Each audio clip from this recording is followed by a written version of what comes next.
Today's subject is a bit scary, a bit spooky, and it's perhaps not for the faint of heart. Because today we're going to be discussing what happens after you die. And death is a bit scary, it's a bit terrifying, and it's a subject that we have to approach gingerly. In our previous sessions, we talked about the general concept of reward and punishment. And we spoke about some of the unique defining characteristics of divine punishment and how divine punishment differs from human reward and punishment, and the systems of God are different. And we spoke about how this subject in this 11th principle is a really big one, and it covers all kinds of different venues and arenas of reward and punishment. And it's such a big subject, such a sprawling subject, it's a little bit difficult to unpack. And therefore, I thought it was a good idea to try to kind of look at the big picture and to try to attempt to construct an eschatological timeline of what happens after you die. Now, this subject is vast. I always say that, this world we think of as life, and what comes afterwards, well, that's the afterlife. That's the after party. According to Jewish philosophy, our life here is the aberration. This is the anomaly. This is the unusual idea that a soul and body can be bound together. This is the unusual time. Life comes before life, and life comes after life. And then we have this interim period where there's this unusual bond, an unusual marriage of body and soul, and then we have free will, and that kind of affects the soul and the body after they are separated. So it's a vast subject, and there are a lot of sources, but the sources are not so well organized. The sources are somewhat scattered, and the sources are very esoteric, and there is a fair amount of disagreement about some of even the basic facts of this subject. So I figured just to kind of, before we get into the particulars and the nature of Gehenna and the nature of reincarnation and what's all that about and what actually happens in paradise and the handover from paradise to resurrection and the world of the souls, all these subjects that are vast and huge and complicated and terrifying and intriguing, I figured let's try to go through the storyline of a human. We are here. We are familiar with the idea, the notion of a body and a soul being bound together. In fact, that's our primary interface with the world. We have a body, we have a soul, and we see the physical world. And we are all, of course, aware of the fact that life here is not permanent. There has yet to be someone who has outpaced the angel of death. And therefore, let's look at what happens to us and to our friends and to all the humans based upon Torah sources, what happens to them after they die, and specifically focusing on the reward and punishment aspect of the post-mortem life that we have. Now, I want to stress that this is not going to be a comprehensive treatment of the subject, and I intend to elaborate more and add to the subject as we proceed, but nevertheless, it will definitely plunge us into this very intriguing and terrifying subject. Now, where do we know what we're about to talk about? So, of course, this is not based upon first-hand accounts. No one came back and at least gave us a comprehensive version of this story, even though we do have, even in the Talmud, we have descriptions of near-death experiences and sages coming back and telling us what they saw, what they experienced, and framing for us the perspectives that exist in the next world. But nevertheless, we're going to focus on the Torah sources, what the Talmud says, what our sages tell us. So let us begin. Now, the first question I want to ponder is maybe a question that you have, and that is, why is this important? After all, we're alive here today. And what happens after we die? Well, that's a different universe, that's a different world. Maybe we should focus on our responsibility of what to do when we're alive. Why ruminate upon the day after we pass? So that's a good question, and I think one that we have to address from the get-go. And I want to share a few answers. So first of all, the easy answer is, well, that's our subject. We're studying the 13 principles of faith, and we're up to principle number 11, and it's talking about reward and punishment. And we already talked about in the previous episodes how the primary venue of reward and punishment is not in this world, in our current constitution as body and soul bound together. And therefore, if we want to do this subject justice, we have to explore what is the nature of reward and punishment after death. A. B, I also think that this subject, while terrifying, is something which is also fascinating. So sheer curiosity, don't you want to know what our sages say about this? Maybe that is the second reason why it is important to explore. Furthermore, I think there's a great benefit of just thinking and ruminating about a different world. Life over here, we believe, is out of the ordinary. Our primary existence is that of a soul. In fact, it's interesting that the science tells us that our body is constantly recreating itself. We're constantly shedding old and dead cells and creating new ones to the tune of like millions of them a day. So we think of ourselves as a body, but the body that we have today is physiologically different than the one we had 5 minutes ago and yesterday and when we were kids. And it's also noteworthy that the one cells or the one set of cells that we have that don't change, or at least not that much, or don't get swapped out, that's our brain cells. And that's why our memories stick. And it's kind of like an analogy to this idea. We have a spiritual component, and that is really us, and that is what sticks, and that is the consistent part of our existence. From a child to an adult to an old person, everything else is just temporary. We're just cycling through them. We're just using our body host to house our soul. But again, the Yetzer Hara, the evil inclination, that force is designed to try to get us to think of ourselves as a body. And as a result, to think about just the idea of what happens to the soul and to the body, for that matter, after we die.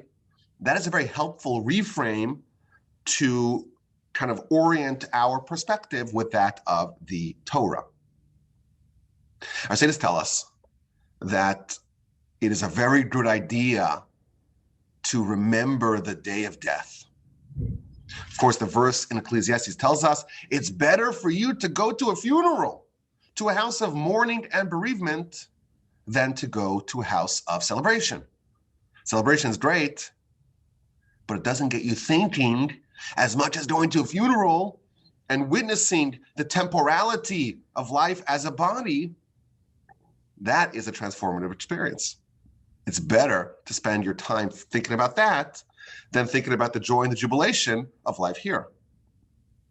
When we focus on just the idea that we're going to die, it helps put our life in perspective, and it's a very powerful tool for us to live our life to the max and to the best possible way. When you realize that all of us will eventually swallow the perhaps bitter pill of death, we can construct our lives in the best possible fashion. But as I mentioned earlier, this subject is not for the faint of heart. If you want to opt out, now's your chance. It's important to begin the subject by talking about the big picture. The Almighty created the world, we're told in all the sources, to give and to benefit others. When there was no other creations God had no one to give to. God wanted to give. He created the existence to be a receptacle, a vessel of God's goodness and benevolence. But God wanted to give in a perfect fashion, and therefore he created a human who can, via their free will, choose good and thereby earn good and earn perfect goodness. That is a truncated version of what our sages tell us about the reason why God created the world.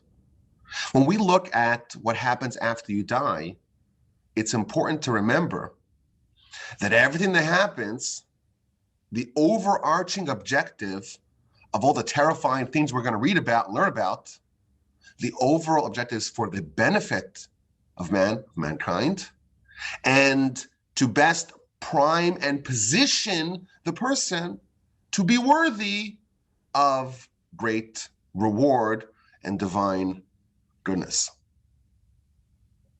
Now, the primary benefit, the primary venue of reward is a mode of existence that we call Olam Haba, the world to come. Now, when is Olam Haba? And where is Olam Haba? And how does it fit into the paradigm of what happens after you die in the world of the souls and the Gehenna and the paradise and the resurrection, Chis HaMesim? That is a very complicated question that, please God, we will still get to. But we're going to approach the subject gently and slowly and methodically, and please God, eventually we'll get to all those questions. But it's important to remember that what happens after you die are all these steps to try to best position you to be able to be worthy, to be able to be meritorious of ending up in the ultimate reward in Olam Haba. Everything that happens in the interim from when you die and you're judged in the various different ways, and you end up in one of the various different locations or experiences detailed below, it's there to position you to be a good candidate for Olam Haba.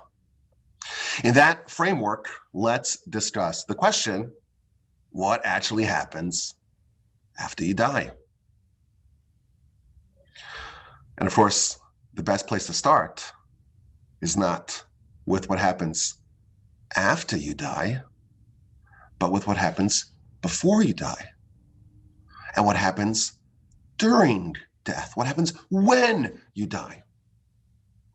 So our sages tell us in the book of Shabbos on page 55 the following idea. Death can only be the result of sin. Amar Rav Ami. Rav Ami said, Ein misa b'lo chet. There is no death absent sin. Says Rashi, V'cheto shel adam, and a person's sin, that is what causes them death. Interesting. We think of death as old age, heart disease, cancer, COVID, whatever it is, God forbid. The Talmud tells us, well, actually, there's a spiritual aspect of this. If a person is completely free of any sin, they won't die. Interesting. Says the Talmud, wait a minute, what about Moshe and Aaron? The two greatest people we've ever had. They died. Where was their sin? Says the Talmud, Moshe and Aaron also sinned. In the episode of the striking of the rock in the book of Numbers, it says that God tells Moshe and Aaron, you don't believe in me. Ya'an lo hamantem bi. And that's the reason why you're both going to expire on this side of the Jordan. So even Moshe and Aaron, says the Talmud, they too sinned. And then the Talmud adds something fascinating. There are actually 4 flawless people who never sinned.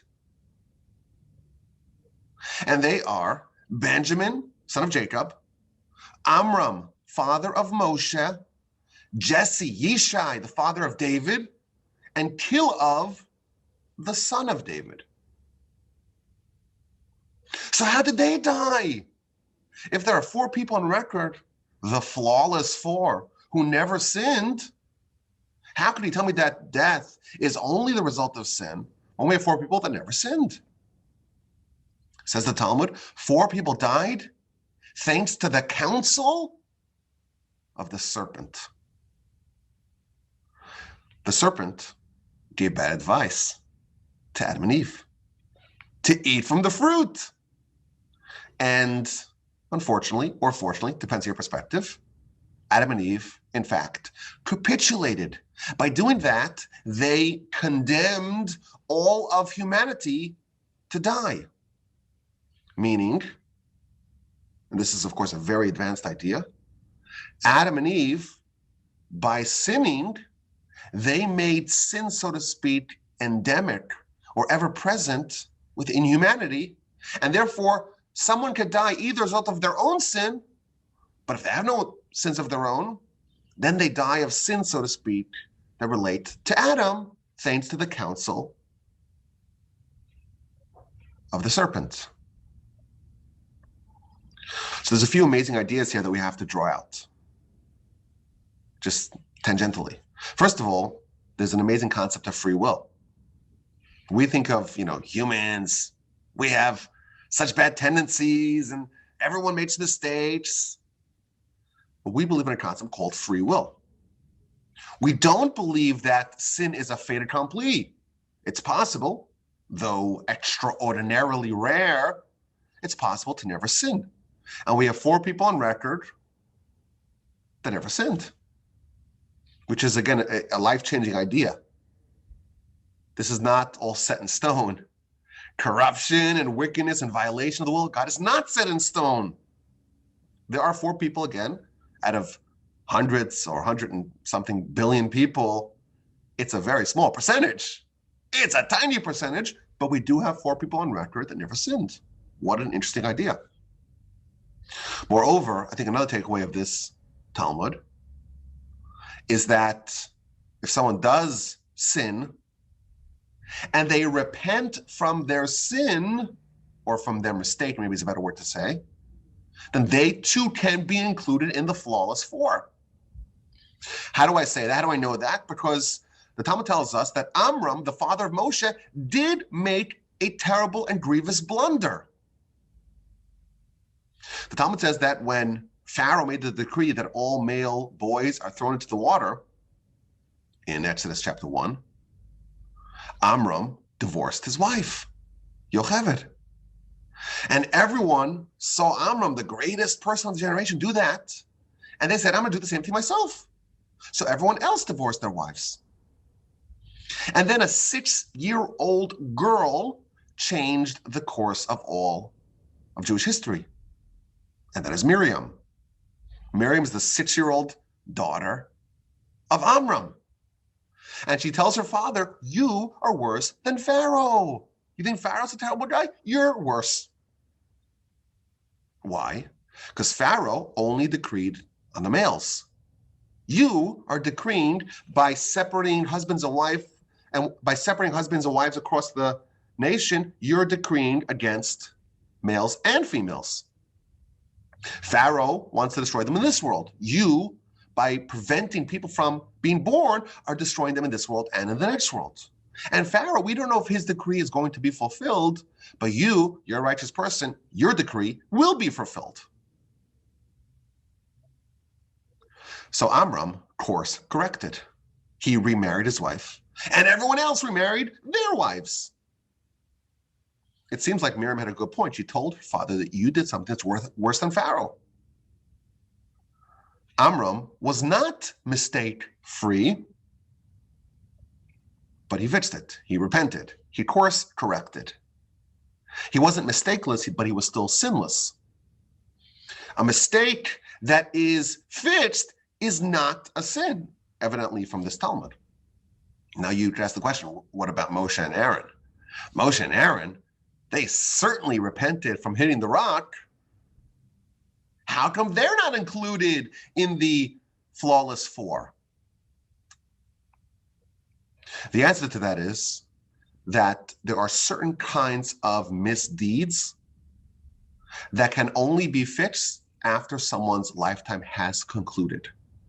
Talmud tells us that something that relates to Chil Hashem, desecration of God's name, that can only be fixed with a person's death. And because Moshe and Aaron, their mistake, again, on their level, of course, but their mistake had something to do with not presenting God in the proper light, therefore, there was no way for them to completely cleanse themselves of that transgression, and they died not due to the counsel of the serpent, but due to their own misdeeds. But this is the principle I want to pull out of this idea, that death is a result of sin, with the exception of the flawless four. Now, on a more granular level, there is an angel called the angel of death, the Malach HaMaves, that extracts the soul from a person and kills them. And the Talmud in the book of Bava Basra, page 16a, tells us that this angel of death is an outgrowth of two other angels, namely the Yetzer Hara and the Satan. Who Satan? Who Yetzer Hara? Who Malach HaMaves? This is all the same thing. There are three names to this force. The Yetzer Hara tries to get a person to sin. The Satan tries to present the arguments for a person's guilt before God. And the angel of death extracts the soul. This is the executioner, judge, jury, and executioner. That is the angel of death. So this is the same idea. The power that the angel of death has to kill a person, that all stems from the success of the Yetzer Hara in getting a person to sin. And on an even more granular level, the Talmud tells us that the Yetzer Hara has 7 names. This is the Talmud, the book of Sukkah, page 52a. There are 7 names to the Yetzer Hara, meaning that there are 7 different aspects or components to this force. And those 7 names are Ra, evil, Arel, foreskin, Tameh, impure, Sone, a hater, Michshol, a stumbling block, Evan, a stone, and Sphoni, an internal one. Our sages, in addition, tell us that these 7 different names correspond to 7 different categories of sin, which is, of course, a concept plagiarized poorly by the Christians. There are 7 general categories of sin, and they are envy, lust, arrogance, stinginess, licentiousness, hatred of other people, and idleness, wasting time. And our sages tell us in the Talmud that the Yetzer Hara, the evil inclination, which is also the Satan, which is also the angel of death, it's described as a 7-headed serpent. There are 7 different forces at play. Oh, and the Talmud also tells us that there are 7 names of Gehenna. This is the Talmud, the book of Erosion 19a. There are 7 forces of the Yetzer Hara trying to get us to do 7 different categories of sin, and each category of sin has to be cleansed in a different aspect of purgatory. And the Talmud, the book of Brachos, page 4b, at the very beginning of the Talmud tells us, this is to bring this point home, the angel of death has 8 powers. What are the 8 powers of the angel of death? The 7 categories of sin of the Yetzer Hara that a person does on their own. And then there's the 8th power, and that is the counsel of the serpent. How can the angel of death extract a person's soul? In one of 8 ways. Either the 7 categories of the Yetzer Hara, the 7 categories of sin, the 7 different aspects of purgatory that are cleansed, or that cleanse, that fix, that rectify, that undo these 7 forces of sin. Each one of those heads of the serpent is one power of the angel of death. And if a person is not guilty of any of them, they're part of the flawless four, then there's the sin of Adam, the eighth power of the angel of death, which again condemned mankind to die, and that may be the cause of their demise. So our question is, what happens after you die? We started off by saying what happens before you die. Before you die, there has to be some license given to the angel of death. And that license could be one of 8 different things. So on a simple level, we said there's no there's no death without sin, with the exception of the flawless four. And then we talked about the next level of this idea that the Yetzer Hara and the angel of death are 2 aspects of one entity. The angel of death only has power when someone sins. And finally, we have the Yetzer Hara has 7 names for the 7 categories of sin. And the 7 names of Gehenna correspond to those 7 categories of sin. But the angel of death has 8 powers, the 7 sins induced by the Yetzer Hara, and 1 from Adam. That is the judgment, and these are the grounds for a person to be taken away. That's before death. During death, we find the following interesting teaching in the Talmud that connects the Yetzer Hara with the angel of death. The Yetzer Hara is not necessarily viewed by us as an enemy.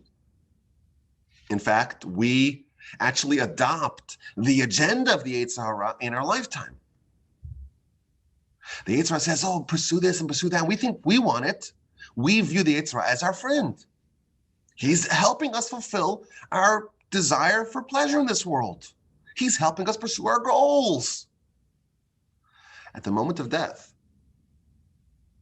the Yetzer Hara changes from the Yetzer Hara aspect to the angel of death aspects, freaks us all out, and we realize that we've been duped and deceived throughout our lifetime, and we get a tremendous pain and regret because we dedicated ourselves to the agenda of our enemy. In the words of our sages, the Yetzer Hara changes his garments from being an ally, the Yetzer Hara, into being an assassin, the angel of death. It turns into the angel of death, and it kills us. Now, how does it kill us? Again, we actually have a description in the Talmud, in the book of Avodah Zarah, on page 20b. It tells us that the angel of death is composed of just eyeballs. How many eyeballs? Why is it full of eyeballs? So, our sages tell us that there are 365 transgressions in the Torah. And of course, if God says don't do something, we should all listen. We should all obey unquestioningly. Comes along the Yetzer Hara, and in every one of these aspects is able to show us with this eye a different reason. Oh, it's not a problem. Oh, it's not really a violation. Oh, it's okay. Oh, the Almighty understands. This force is comprised of 365 different eyeballs. Now, during our lifetime, we think of it as a friend, but at the moment of death, we see what it really is, and of course, it terrifies us completely.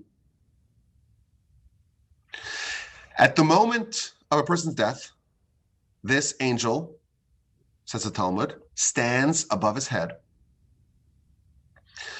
unsheaths a sword. On the tip of the sword, there is a drop of poison.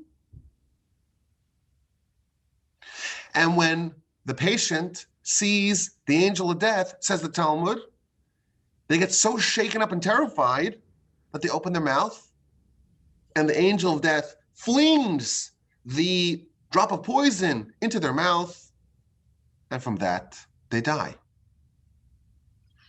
And that causes their body to putrefy, and that causes their body to decompose and to turn greenish. That's what the Talmud says. Now, again, we have to remind everyone that when we are reading an Agadic Talmud, it's important to understand that this is multidimensional and what exactly means and what it represents. It's a very important question. But again, this is part of our subject. What happens when you die?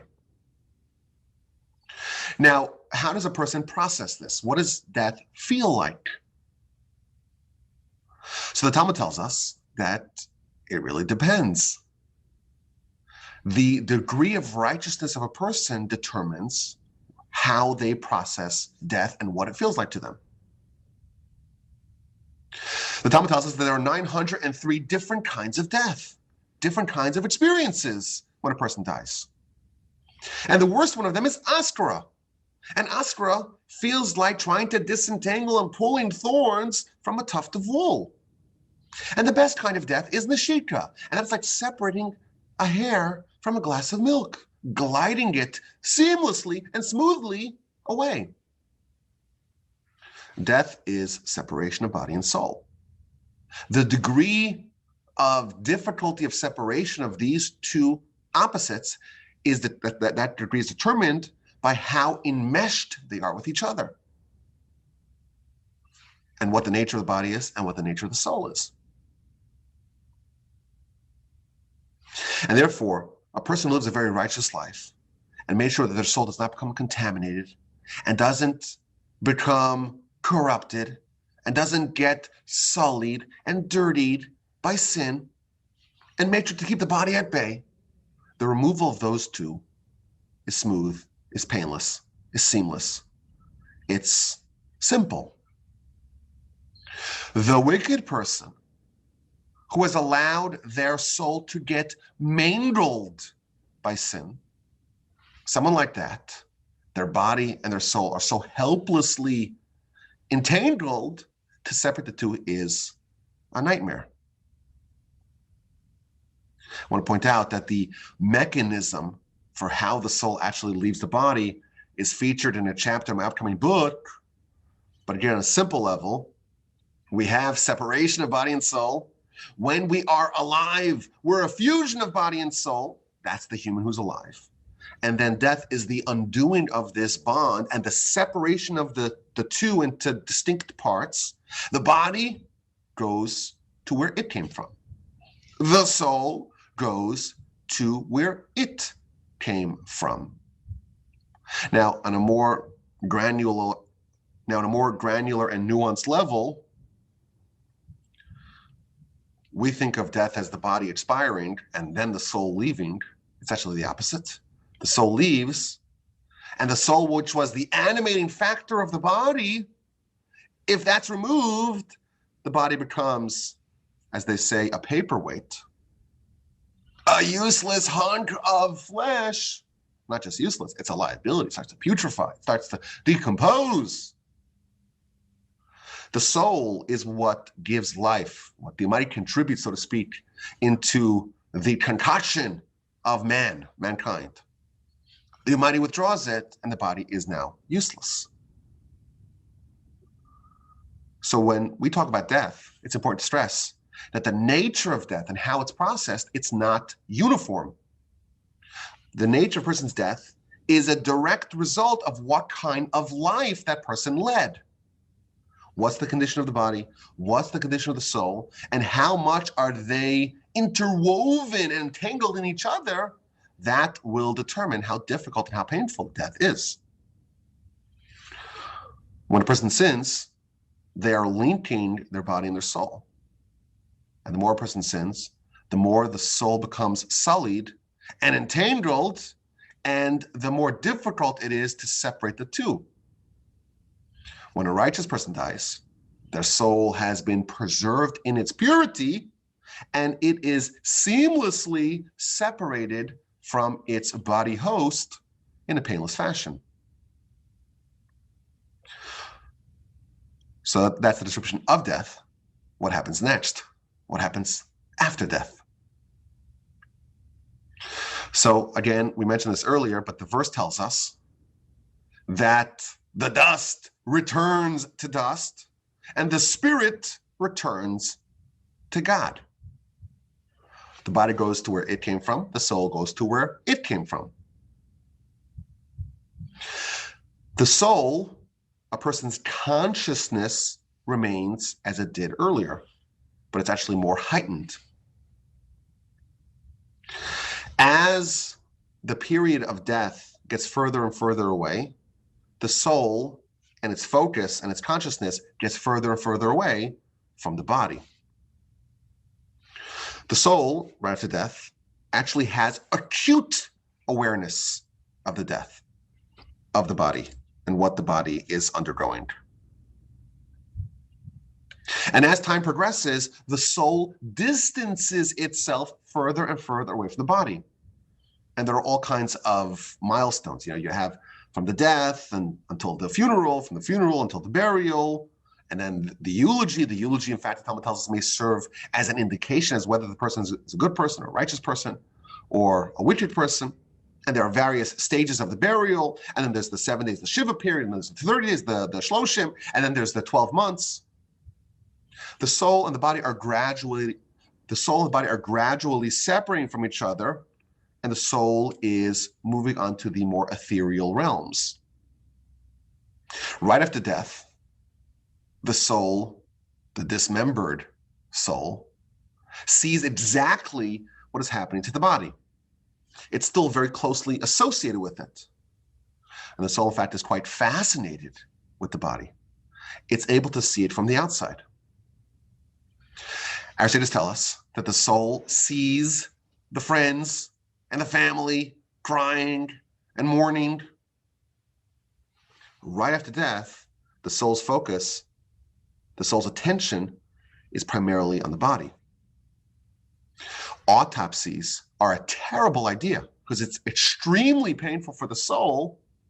In fact, my father used to tell us war stories when he was a kid in Israel, that they would take bodies, they would snatch bodies out of the coroner's offices to bury them quickly because it's against Torah law for this reason.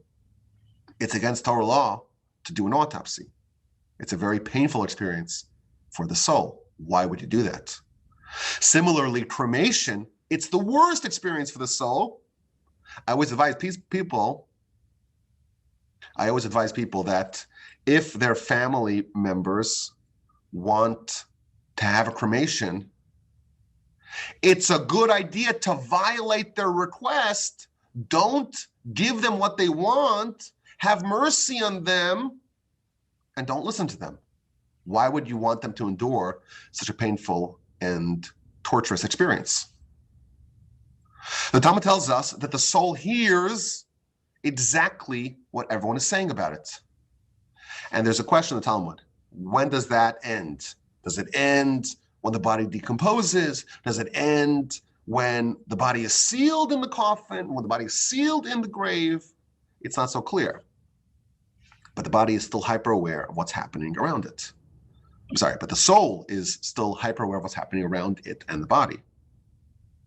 The Talmud further tells us that the soul mourns for 7 days. The soul itself is mourning. And then there's a period of 12 months where the soul goes back and forth from hovering near the body to ascending the upper spheres. For 12 months, the soul is still kind of ping-ponging back and forth between its existence here, its association with the body, until it just eventually says, I'm in the spiritual realm, and it kind of fully severs or fully releases its association, or at least most of its association, with the body. After a person dies, the soul undergoes all manners of judgment. Our sages tell us that the soul experiences 7 different kinds of judgment. Number 1, right before death, 3 angels come to inspect the soul. One angel calculates all the seconds that the person was alive to figure out what did they do with the golden opportunities that they were given. The second angel calculates all the transgressions that they did. The third angel is the same angel that accompanied the child in utero and taught it Torah. And the third angel says, it's there to inspect, how much of what I taught you have you retained? And that's the first level of judgment. The second level of judgment is after death, when the person is being led to the grave. They're being judged. And the declaration that is said before the wicked is, woe to this person who rebelled against the king. The third level of judgment is when the person is being placed in the grave below. They are being judged on high. The fourth level of judgment is what's called chibut hakever, which literally means, well, let's not translate it literally, but it means the judgment and punishment in the grave, where every limb and organ that, so to speak, divorced itself from God is going to be treated and punished and addressed and judged relative to its behavior. The fifth level of judgment is the worms and maggots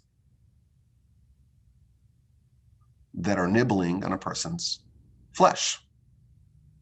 The sixth level is what's called kafakela, the slingshot treatment. And finally, level 7 is Gehenna.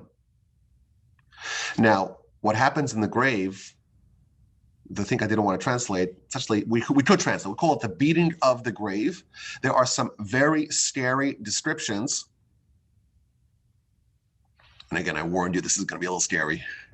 So pardon me. Forgive me. Our sages describe angels coming with chains and demanding from the person to tell the angels the person's name. And the wicked don't know their own name. The name, of course, represents a person's essence and mission. If a person does not know their name, that's an indication that they have not fulfilled their mission. And the angels whip the person with those chains. How do you not know your name? You lived for 70, 80, 90, 100 years. What do you do? How come you didn't live up to the expectations of you? This is why, by the way, at the end of the Amidah prayer, there is a tradition to say a verse that has your name hinted into it, so you never forget it. In addition, the body can feel the worms and maggots nibbling on it. And the deep insight behind this is that to the degree that a person lived their life as a body, meaning that they prioritized their physical existence and ignored, neglected, and deprioritized their life as a soul, the more association they had with their identity, that I'm a body, the more they experience what the body experiences. If someone is living their life as a soul and the body is so incidental, they don't feel the experience of the body because that's not their identity. Your identity is how you choose to live. And the experience that the body undergoes, well, that's something the body undergoes. If that's not your identity, it's not something you need to worry about. Now, this slingshot treatment that I mentioned is featured in the Talmud and elaborated upon in the Esoterica. That's the idea, again, the way it's described in the Talmud, that there are angels on either side of the world, and they're taking souls, and they're giving them the slingshot treatment, slinging them from one to the other. What that means, I don't know. But the Zohar tells us that this is the worst experience of them all. Now, the purpose of this, as I understand it, is to try to shake the soul free of its contaminants. And again, as I mentioned on the onset, the objective of everything that happens after a person dies is to try to prepare the soul for the afterlife, for Olam Haba. But the soul has all these contaminants. There's all these thorns that are still stuck there. We're going to shake it very violently until those thorns are removed. And therefore, we've got to sling it back and forth until there is the ability to view the soul absent its contaminants. And the seventh level of judgment is the goal. That's where we want to end up, because that's Gehenna, and that is the purgatory, where the purification process, where the fixing process can begin. Again, the objective is to try to restore the soul to its pre-corruption condition so that it can be worthy and meritorious to end up in the afterlife. Or perhaps for a different end, as we shall see. But again, the critical point in all these layers and levels of judgment is that the more someone lives as a body, the more that its identity is associated with the body, the more it, so to speak, the consciousness lingers and feels the pain of the body. A soulful person is someone that lives as a soul, and that identity is not connected to the body, and it does not experience what the body experiences. Now, this judgment that we talked about is much more connected to a sinner, to a wicked person.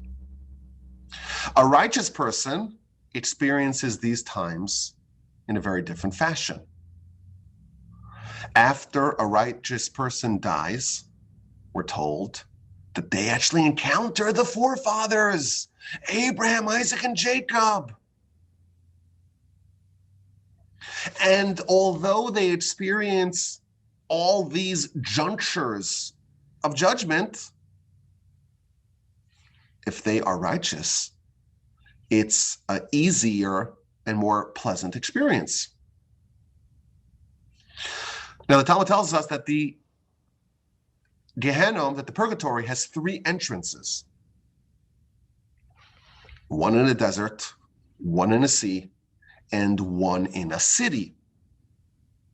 After a person dies, they must encounter all three of these entrances.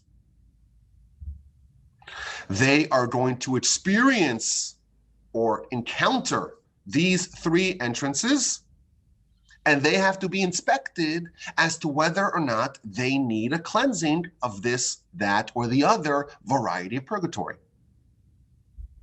The Talmud tells us that the Torah and mitzvos protect us from all three. They are the Kevlar that protects us against Gehenna. A righteous person will pass by Gehenna, a completely righteous person will pass by Gehenna and will go to a place called Gan Eden, paradise. But even Eden and paradise, those exist on multiple levels and dimensions. You have seven different layers of paradise until you have the higher paradise. And it takes a minimum of 12 months to get from the lowest level of paradise until the highest level of paradise. The ultimate destiny of the soul in this dimension is to end up ensconced underneath the divine throne of glory. But to get there, it's got to go through all these hoops to arrive at that destination. We're told that in paradise, the righteous are invited to give a Torah discourse for 180 days. And all the sages and all the righteous people call us and say, let's hear what you have studied in the mighty Torah. Give it to us. What did you learn? Let us witness your accomplishments. So we have two parallel tracks here. And again, this is two general statements. two parallel tracks. It's really everyone is an individual, but in general, you have the wicked, and they got to go through all these levels of purification and priming just to be able to end up in Gehenna, which is the purification and the fixing. And then you have the righteous, they experience a much more pleasant preparation for paradise. After the wicked spend some time in Gehenna, it seems that the wicked can indeed end up in the same place. They can end up in paradise as well. The Talmud tells us in the book of Rosh Hashanah, page 17a, the wicked ones, the sinners, they descend into Gehenna for 12 months. After 12 months, their bodies are destroyed, their souls are burnt, and a wind comes and scatters them underneath the feet of the righteous. What this means, as I understand it, is that the purpose of Gehenna is ultimately to facilitate that a person who is wicked, whose soul had alloys and contaminants and impurities, that person can eventually end up in paradise. Sometimes you have to spend the full 12 months of cleansing and purification to be able to end up underneath the feet of the righteous in paradise. Only if someone is completely free of any sin do they not make a pit stop in Gehenna. So it's actually ironic that we do want to end up in hell, purgatory, Gehenna, because that means that we are in a process of trying to perfect and purify ourselves to eventually make it to Gan Eden, to paradise. This experience of Gehenna is maxed out at a year, 365 days. Why is it maxed out at a year? So perhaps the answer is, the Talmud tells us that there are 365 negative commandments, prohibitive commandments in the Torah. Perhaps, this is speculation, but perhaps every single one of those sins, you need a day. There's one day in purgatory where that sin and that contaminant is addressed. And therefore, if someone is a complete sinner, they are flawed on all 365 dimensions, they'll need the full 12 months. So we have two ways, so to speak, to end up in paradise, the righteous way, the wicked way. Both of these people have to undergo all these various series of judgment, and eventually they end up, whatever level permitting, in a certain degree of paradise. There is a third track. There's a third track, and that is the track that we call reincarnation. If a person is flawed, they need to have those flaws ameliorated, addressed, remedied before they are qualified to end up in Gan Eden. But there's a difference between a person being flawed and a person not accomplishing their mission in life. You could accomplish your mission, but still have some sort of flaws, some blemishes, some shortcomings.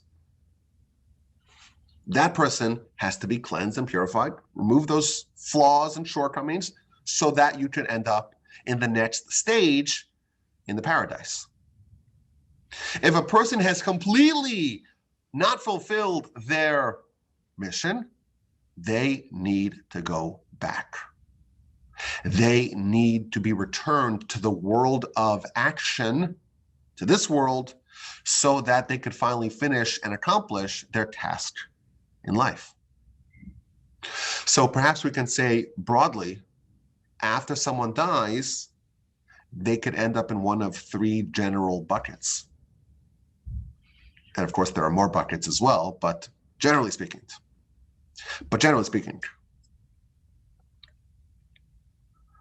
Bucket number one is the straight ticket to paradise. Super righteous, completely free of any sin.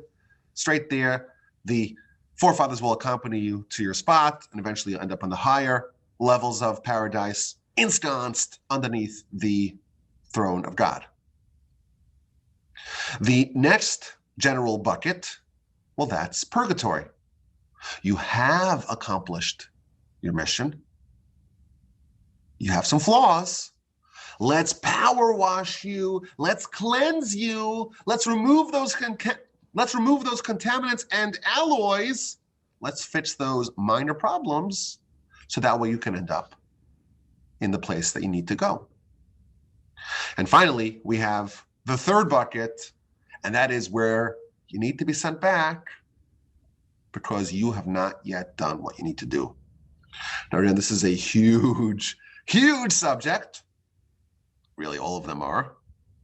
But the basic idea is you have to be sent back to complete what you did not fix. Now, of course, this, like really everything we're talking about today, this sounds like a very spooky and scary subject.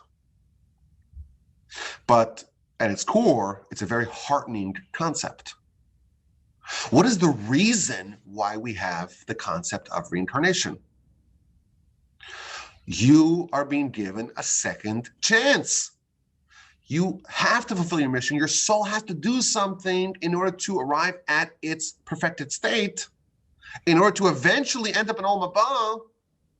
And the Almighty, in his benevolence and magnanimity and generosity and kindness and mercy, is giving you a second chance. You're being given another opportunity. You failed, try again. You have a mission that you did not do it now. You have flaws that are too grand to be power washed, fix them. You've been given a second chance. Now, it seems to me from the sources that reincarnation happens after a level of Gehenna. If you have a soul that is mangled and flawed, you can't just put that soul back into a body. The person has no chance. The person is doomed from the start. So you have to actually cleanse the soul, but this is not a cleansing that ends up in paradise. This is a cleansing that goes all the way back to step one, square one, the beginning of the story, to another body or another earthly entity to start from scratch.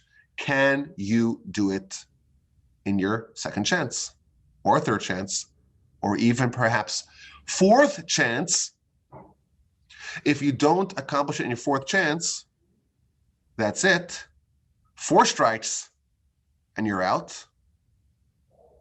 You have to at least accomplish a little bit of your mission to be given a 5th chance. If you do nothing, you are doomed. As a result of this idea, it is imperative for us to make a special effort to try to identify the things that we need to fix. Meaning, we don't have awareness of our previous lifetimes. We don't know where our soul was and what its history is and what the backstory is and what the flaw was that did not allow us to end up in paradise. But there are some tricks for us to try to identify those flaws. So, for example, if you find some sort of sin, some sort of violation of the will of God that seems so irresistible and you can't overcome it, and you're like, why am I so successful in so many other areas, but in this area I constantly stumble? That is the reason why you were sent back. The area that you experience the most challenge and difficulty to fulfill the will of God is precisely the location, the area of your character that you were sent back to fix.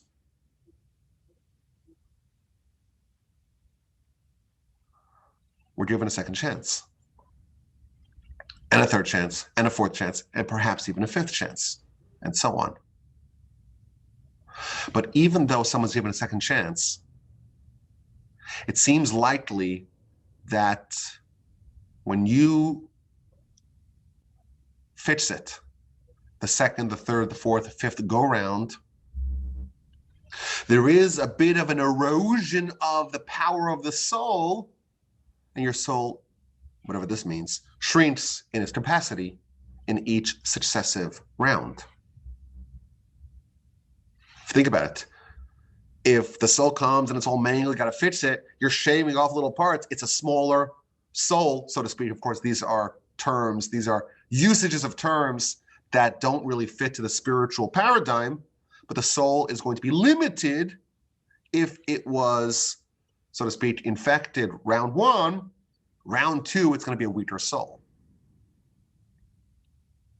But there's another fundamental difference between someone who fixes themselves perfectly round one versus someone that has to come back and be recycled and go through it a second time and eventually does fix themselves as well.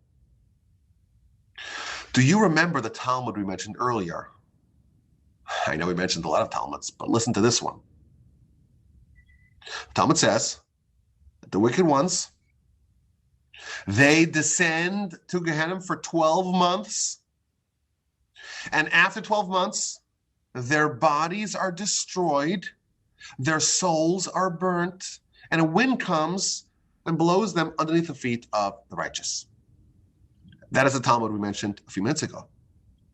It's found in the book of Rosh Hashanah on page 17a. You'll notice something very unusual in this Talmud. It's talking about what's happened to the soul in Gehenna.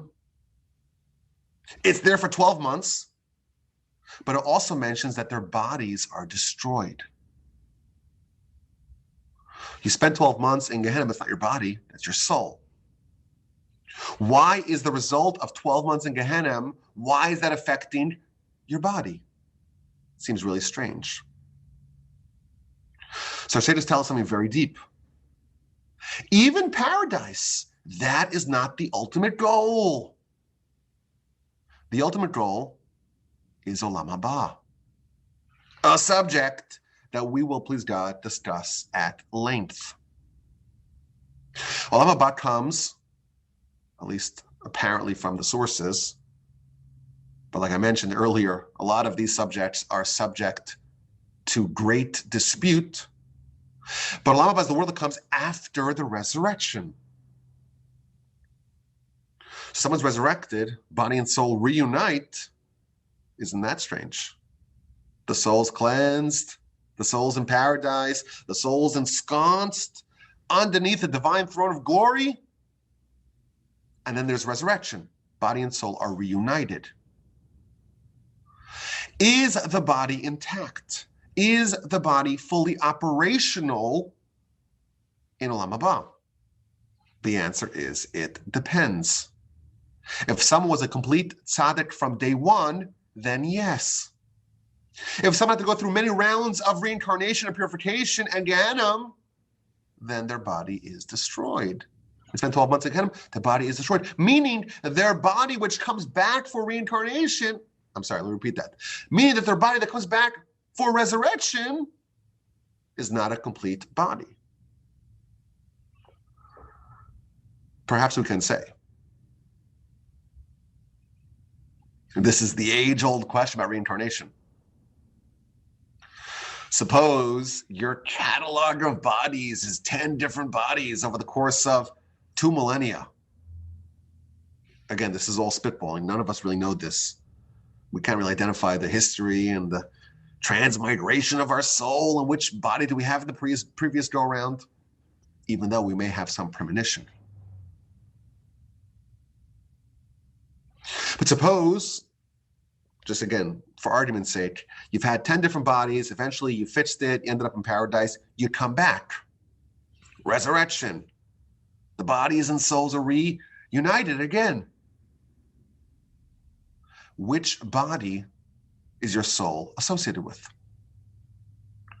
Now, that may be an infantile question, because like I mentioned at the very onset, your body today is a very different body than your body yesterday. We view our body as a single entity, even though it's constantly dynamic and changing every second. So maybe it's not even a good question, but let's assume it is a good question. Which body is it? Is it body 1, body 2, body 7? The last one, the first one? If the answer is the first one, then it makes sense that that's the only one that you could go back to. But if that one has been corrupted and you needed to be reincarnated, well, maybe your ability to have a fully functional and operational body after reincarnation is severely curbed. So what happens after you die? The answer is it's kind of complicated. Lots of things. But the general notion that we're trying to get to is that reward and punishment exists. It exists, and it's part of the divine system. The ultimate objective of it is to best position a person to do what the Almighty wants of them to do, to accomplish their mission, to be worthy, to be a good candidate for paradise and eventually Olam Haba. But again, this is not a complete, comprehensive treatment, because again, even paradise, even being ensconced underneath the throne of glory, that is not the end game. I've heard it described as a glorified waiting room. A pleasant one, but still, Olam Haba, that is the ultimate. Perhaps paradise is similar to a dimension of the souls before birth. Before birth, the souls are also extant, are also pure, are also experiencing God in a very visceral fashion, but they're not in Olam Haba. That's perhaps where the souls are stored until Olam Haba. There's still a lot more to cover here. If y'all are brave enough, we can actually try to study these subjects at greater length. The details, this is maybe a sketch. This is a sketch of what actually happens after you die. And there's so many different aspects that are intersecting here. What's Gehenna actually like? Maybe we'd even get into the various stages of judgment that we talked about. From what I've seen, it's pretty scary. I don't know if we want to go there. Maybe we could give enough disclaimers ahead of time. I don't want to freak anyone out. What's paradise like? The details of reincarnation as best we know them. There is still so much to cover. I feel like we started this principle softly. Reward and punishment in general. And how does godly punishment begin? How does that work? We're getting closer to the meat of this fascinating subject. As always, my email address is RabbiWolbe@gmail.com. Look forward to your questions and your comments.